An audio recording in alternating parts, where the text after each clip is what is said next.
नमस्कार।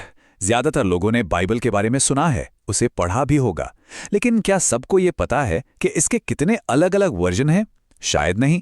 और इनमें से एक है इथियोपियन बाइबल।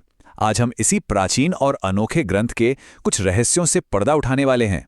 चलिए, 1 नंबर से शुरू करते हैं। 81, 81। अब सोचिए जरा, बाइबल की बात करते हुए ये नंबर क्या हो सकता है?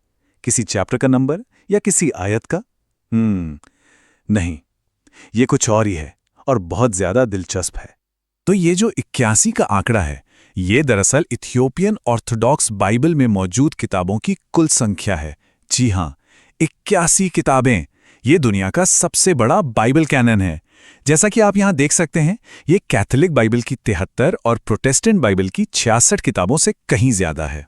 तो आज की हमारी पड़ताल में हम यही जानने वाले हैं, आखिर किताबों की संख्या में इतना बड़ा फर्क क्यों है? कौन सी अनोखी और पुरानी किताबें हैं इसमें? इतिहास में ऐसा क्या हुआ कि ये विभाजन हो गया?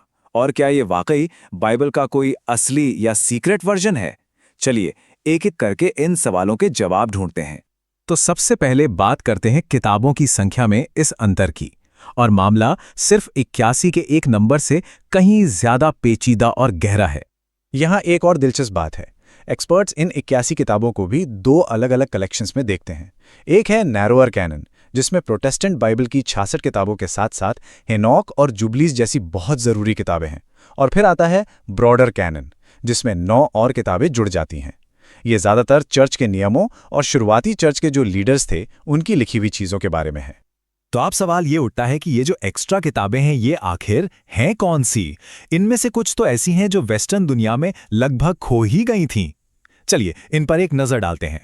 सबसे हैरान करने वाली किताब है हनोक की पुस्तक या बुक ऑफ एनॉक। ये कितनी पुरानी और ज़रूरी है, इसका अंदाज़ा आप इसी बात से लगा सकते हैं कि न्यू टेस्टामेंट की बुक ऑफ जूड में सीधे सीधे हनोक की किताब से एक भविष्यवाणी कोट की गई है। मतलब शुरुआती ईसाई इसे बहुत मानते थे। हनोक के अलावा बुक ऑफ जुबिलीज भी हैं, जो एक बिल्कुल ही अलग तरह के कैलेंडर के हिसाब से जेनेसिस और एक्सोडस की कहानियों को दोबारा सुनाती है। फिर मकाबेयन की 3 किताबें हैं, जो वेस्टर्न मैकाबीज से एकदम अलग हैं और सही रास्ते पर चलने और मूर्ति पूजा का विरोध करने पर जोर देती हैं। ये किताबें हमें उस जमाने की सोच की एक ऐसी झलक देती हैं जो कहीं और नहीं मिलती। तो अब सबसे बड़ा सवाल, आखिर ये फर्क आया क्यों? इसका जवाब किसी किताब में नहीं, बल्कि इतिहास के एक बहुत बड़ी घटना में छुपा हुआ है। जरा इस टाइमलाइन को देखिए। इथियोपिया दुनिया के सबसे पुराने ईसाई देशों में से है। वहां 4वीं सदी में ही ईसाई धर्म को अपना लिया गया था, लेकिन असली मोड़ आया 451 एडी में, जब काउंसिल ऑफ चाल्सेडॉन हुई।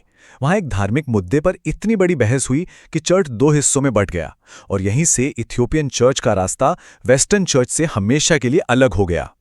तो झगड़ा किस बात पर था? बहस का मुद्दा था ईसा मसीह का नेचर। वेस्टर्न चर्च का मानना था कि उनमें 2 अलग अलग नेचर थे, एक इंसानी और एक दैवीय। वहीं इथियोपियन चर्च का मानना था कि नहीं, ये दोनों नेचर एक दूसरे से इस तरह जुड़े हैं कि उन्हें अलग किया ही नहीं जा सकता। बस इसी एक बात पर इतना बड़ा मतभेद हुआ कि रास्ते अलग हो गए, और इथियोपियन चर्च सदियों तक बाकी दुनिया से एक तरह से कट गया, और उसने अपनी बाइबल को अपने हिसाब से स्वतंत्र रूप से विकसित किया। अब क्योंकि ये बाइबल इतनी अलग और पुरानी है, तो आजकल इसको लेकर कई तरह की थ्योरीज और गलतफहमियां भी फैल गई हैं।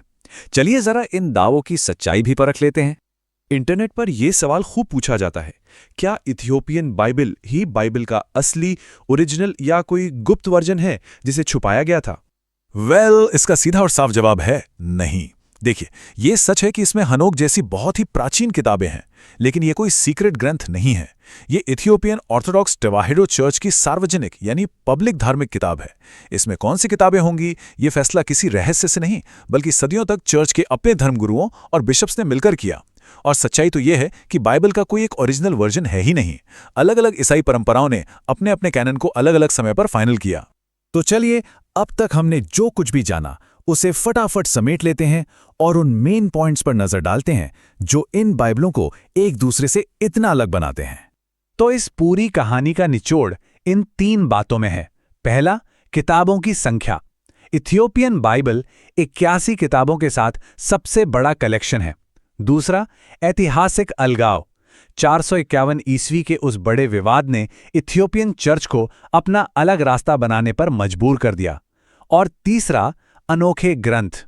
इस परंपरा ने हेनॉक और जुबलीज जैसी बेशकीमती पुरानी किताबों को सहेज कर रखा, जो वेस्टर्न कैनन का हिस्सा नहीं बनी।